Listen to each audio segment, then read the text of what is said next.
ಮಂಡ್ಯ ಜಿಲ್ಲೆಯಲ್ಲಿ ಮತ್ತೊಬ್ಬ JDS ಕಾರ್ಯಕರ್ತನ ಕೊಲೆಯಾಗಿದೆ.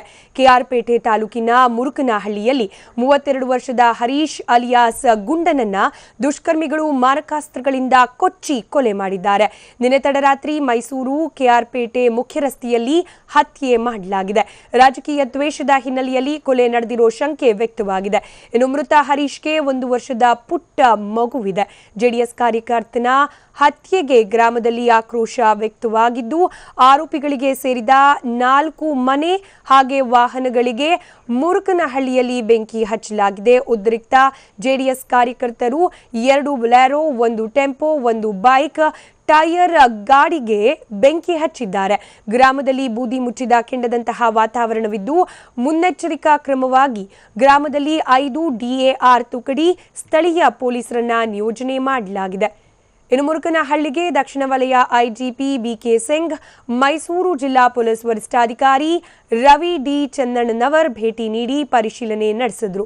SP Ravi Channannavar ಶಾಂತಿ ಸುವ್ಯವಸ್ಥೆ ಕಾಪಾಡುವಂತೆ ಗ್ರಾಮಸ್ಥರಿಗೆ ಮನವಿ ಮಾಡಿದ್ದು, ಆರೋಪಿಗಳ ಪತ್ತೆಗಾಗಿ 2 ಪ್ರತ್ಯೇಕ ತಂಡ ರಚಿಸಿದ್ದೇವೆ. 24 ಗಂಟೆಯ ಒಳಗೆ ಆರೋಪಿಗಳನ್ನು ಬಂಧಿಸಲಾಗುತ್ತೆ ಅಂತ ಭರವಸೆ ನೀಡಿದ್ದಾರೆ.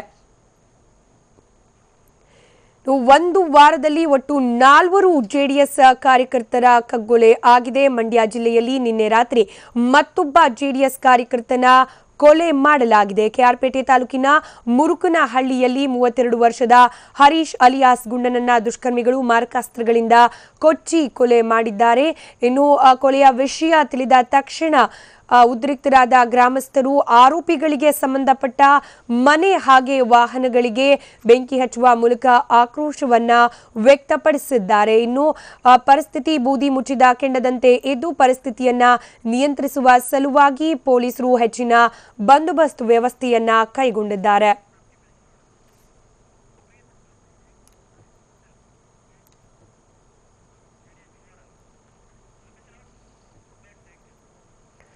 ಮಂಡ್ಯ ಜಿಲ್ಲೆಯಲ್ಲಿ ಡಿಸೆಂಬರ್ 24ರಿಂದ ಇಲ್ಲಿವರೆಗೆ 4 ಜೆಡಿಎಸ್ ಕಾರ್ಯಕರ್ತರ ಹತ್ಯೆಯಾಗಿದೆ. ರಾಜಕೀಯ ದ್ವೇಷದ ಹಿನ್ನೆಲೆಯಲ್ಲಿ 4 ಕೊಲೆಗಳು ನಡೆದಿವೆ ಅಂತ ಹೇಳಲಾಗ್ತಾ ಇದೆ. ಕೇವಲ 1 ವಾರದಲ್ಲಿ 4 ಕೊಲೆ ನಡೆದಿದ್ದು, ಡಿಸೆಂಬರ್ 24ರಂದು ಮಳವಳ್ಳಿ ತಾಲೂಕಿನ ಬೆನಮನಹಳ್ಳಿಯಲ್ಲಿ ಜೆಡಿಎಸ್ ಕಾರ್ಯಕರ್ತ ಕುಮಾರ್ ಕೊಲೆಯಾಗಿತ್ತು. ಡಿಸೆಂಬರ್ 25ರಂದು ಮದ್ದೂರು ತಾಲೂಕಿನ ತೊಪ್ಪನಹಳ್ಳಿಯಲ್ಲಿ ಮುತ್ತುರಾಜ್ ಹಾಗೂ ನಂದೀಶ್ ಅನ್ನುವರ ಹತ್ಯೆ ಮಾಡಲಾಗಿತ್ತು. ಇದೀಗ ಹರೀಶ್ ಕೊಲೆಯಾಗಿದ್ದು, ಒಂದೇ ವಾರದಲ್ಲಿ 4 ಜೆಡಿಎಸ್ ಕಾರ್ಯಕರ್ತರನ್ನ ಕೊಲೆ ಮಾಡಲಾಗಿರುವುದು ಜನರನ್ನ ಆತಂಕಕ್ಕೆ ಈಡು ಮಾಡಿದೆ.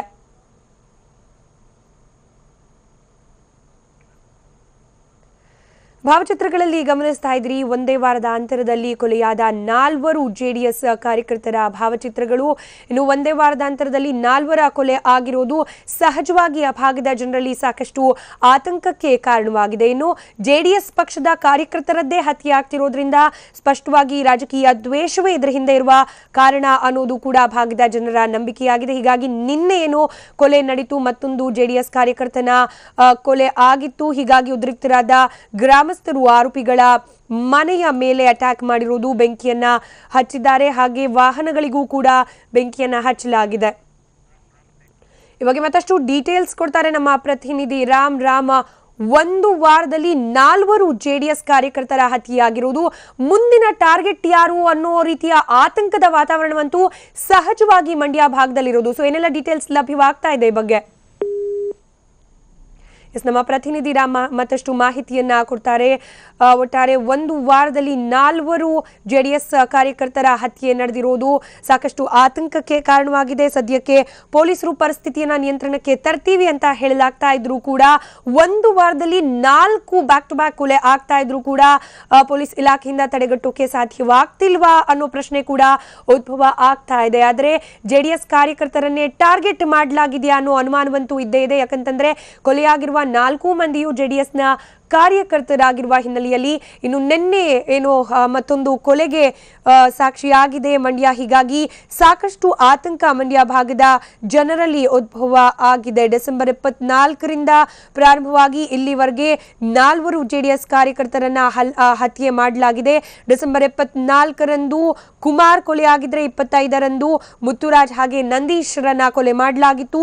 ನಿನ್ನೆ ರಾತ್ರಿ ಹರೀಶ್ ಕೊಲೆ ಮಾಡಲಾಗಿದೆ. ಹಾಗಾದ್ರೆ ಜೆಡಿಎಸ್ ಕಾರ್ಯಕರ್ತರೇ ಟಾರ್ಗೆಟ್ ಈ ಕೊಲೆಯ ಹಿಂದಿರುವವರಾದರೂ ಯಾರು, ಹಾಗೆ ರಾಜಕೀಯ ದ್ವೇಷವೇ ಈ ಎಲ್ಲಾ ಕೊಲೆಗಳಿಗೆ ಕಾರಣವಾ ಅನ್ನೋ ಸಾಕಷ್ಟು ಪ್ರಶ್ನೆಗಳು ನಮ್ಮ ಮುಂದೆ ಉದ್ಭವ ಆಗ್ತಾ ಇದೆ. ಈ ಬಗ್ಗೆ ಮತ್ತಷ್ಟು ಡೀಟೇಲ್ಸ್ ಕೊಡ್ಲಿಕ್ಕೆ ನಮ್ಮ ಪ್ರತಿನಿಧಿ ರವಿ ದೂರವಾಣಿ ಸಂಪರ್ಕದಲ್ಲಿದ್ದಾರೆ. ರವಿ, ಬ್ಯಾಕ್ ಟು ಬ್ಯಾಕ್ ಆಗ್ತಿರುವ ಮರ್ಡರ್ ಇಂದ ಸ್ಪಷ್ಟವಾಗಿ ಉದ್ಭವ ಆಗೋ ಪ್ರಶ್ನೆ, ಜೆಡಿಎಸ್ ಕಾರ್ಯಕರ್ತರೇ ಟಾರ್ಗೆಟ್, ಯಾರು ಮಾಡಿದ್ದಾರೆ ಟಾರ್ಗೆಟ್ ಅಂತ ಹೇಳಿ.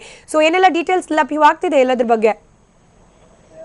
ಸ್ಮಿತಾ, ಏನು ರಾಜಕೀಯ ವೈಷಮ್ಯಕ್ಕೆ ಕಳೆದ 4ನೇ ತಾರೀಕಿಂದ ಇಲ್ಲಿವರೆಗೆ ಸುಮಾರು 4 ಜನ ಜೆಡಿಎಸ್ ಕಾರ್ಯಕರ್ತರು ಮಾಡಲಾಗಿರ್ತಕ್ಕಂಥದ್ದು. ರಾತ್ರಿ ಕೂಡ ಜೆಡಿಎಸ್ ಕಾರ್ಯಕರ್ತ ಆಗಿರ್ತಕ್ಕಂಥ ಹರೀಶ್ ಅಂತ ಹೇಳಿ ಕೆಆರ್ಪೇಟೆ ತಾಲೂಕಿನ ಮುರುಕನಹಳ್ಳಿ ಗ್ರಾಮ, ಒಂದು ಗ್ರಾಮದಲ್ಲಿ ಏನು ಕೆಆರ್ಪೇಟೆ ಮತ್ತೆ ಮೈಸೂರು ರೋಡ್ಗೆ ಹೊಂದ್ಕೊಂಡಿರ್ತಕ್ಕಂಥ ಮೇನ್ ರೋಡ್ ಅಲ್ಲಿ ಇರ್ತಕ್ಕಂಥದ್ದು. ರಾತ್ರಿ ಈ ಘಟನೆ ಆಗಿರ್ತಕ್ಕಂಥದ್ದು ಕಾರ್ಯಕರ್ತರು ಕೊಚ್ಚಿ ಕೊಲೆ ಮಾಡಿ ನಾಪತ್ತೆ ಆಗಿದ್ದಾರೆ. ವಿಚಾರ ಗೊತ್ತಾಗ್ತಿದೆ, ಸಾಕಷ್ಟು ಬಿಗುವಿನ ವಾತಾವರಣ ನಿರ್ಮಾಣ ಆಗಿತ್ತು.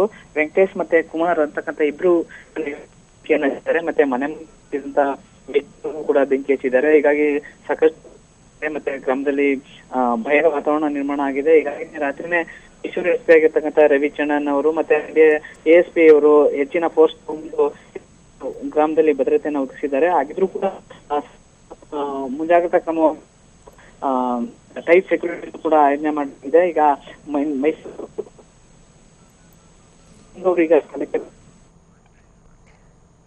ಎಸ್ ರವಿ, ಧನ್ಯವಾದ ತಮ್ಮೆಲ್ಲ ಮಾಹಿತಿಗಾಗಿ. ಒಟ್ಟಾರೆ ಪೊಲೀಸ್ ಬಿಗಿ ಭದ್ರತೆಯನ್ನ ಈಗಂತೂ ಒದಗಿಸಲಾಗಿದೆ. ಆದರೆ ಸದ್ಯದ ಪರಿಸ್ಥಿತಿ ಬೂದಿ ಮುಚ್ಚಿದ ಕೆಂಡದಂತೆಯೇ ಇರೋದು. ಯಾಕಂತಂದ್ರೆ ಮೇಲಿಂದ ಮೇಲೆ ಜೆಡಿಎಸ್ ಕಾರ್ಯಕರ್ತರ ಕೊಲೆ ಆಗ್ತಾ ಇರೋದು ಸಹಜವಾಗಿ ಆ ಭಾಗದ ಜನರಲ್ಲಿ ಸಾಕಷ್ಟು ಆಕ್ರೋಶಕ್ಕೆ ಕೂಡ ಕಾರಣವಾಗಿರೋದು. ಡಿಸೆಂಬರ್ 24ರಿಂದ ಪ್ರಾರಂಭವಾಗಿ ಎಲ್ಲಿವರೆಗೂ ಅಂದ್ರೆ ನಿನ್ನೆ ರಾತ್ರಿಯವರೆಗೂ 4 ಜೆಡಿಎಸ್ ಕಾರ್ಯಕರ್ತರನ್ನ ಹತ್ಯೆ ಮಾಡಲಾಗಿದೆ ಮಂಡ್ಯ ಭಾಗದಲ್ಲಿ. ಹೀಗಾಗಿ ಪೊಲೀಸರು ಸದ್ಯಕ್ಕೆ ಸ್ಥಳದಲ್ಲಿ ಬೀಡು ಬಿಟ್ಟಿದ್ದಾರೆ. ಸಾಕಷ್ಟು ಭದ್ರತೆಯನ್ನ ಕೂಡ ಕೈಗೊಳ್ಳಲಾಗಿದೆ. 5 DR ತುಕಡಿ ಸ್ಥಳೀಯ ಪೊಲೀಸರನ್ನ ಕೂಡ ನಿಯೋಜನೆ ಮಾಡಲಾಗಿದೆ. ಇನ್ನು ಮುರುಕನಹಳ್ಳಿ ಏನೋ ಕೊಲೆ ನಡೆಯಿತು ನಿನ್ನೆ ರಾತ್ರಿ, ಆ ಭಾಗಕ್ಕೆ ದಕ್ಷಿಣ ವಲಯ IGP BK ಸಿಂಗ್ ಭೇಟಿ ನೀಡಿದ್ರು. ಮೈಸೂರು ಜಿಲ್ಲಾ ಪೊಲೀಸ್ ವರಿಷ್ಠಾಧಿಕಾರಿ ರವಿ ಡಿ ಚನ್ನಣ್ಣನ್ ಅವರು ಕೂಡ ಭೇಟಿ ನೀಡಿ ಪರಿಶೀಲನೆಯನ್ನ ನಡೆಸಿದ್ದಾರೆ. ಶಾಂತಿ ಸುವ್ಯವಸ್ಥೆ ಕಾಪಾಡುವಂತೆ ಗ್ರಾಮಸ್ಥರಿಗೆ ಮನವಿಯನ್ನ ಕೂಡ ಮಾಡಿಕೊಂಡಿದ್ದಾರೆ. ಇನ್ನು ಆರೋಪಿಗಳ ಪತ್ತೆಗಾಗಿ 2 ಪ್ರತ್ಯೇಕ ತಂಡ ರಚಿಸಿದ್ದೇವೆ ಅನ್ನೋ ಹೇಳಿಕೆಯನ್ನ ಕೂಡ ಪೊಲೀಸ್ ಇಲಾಖೆ ನೀಡಿದೆ.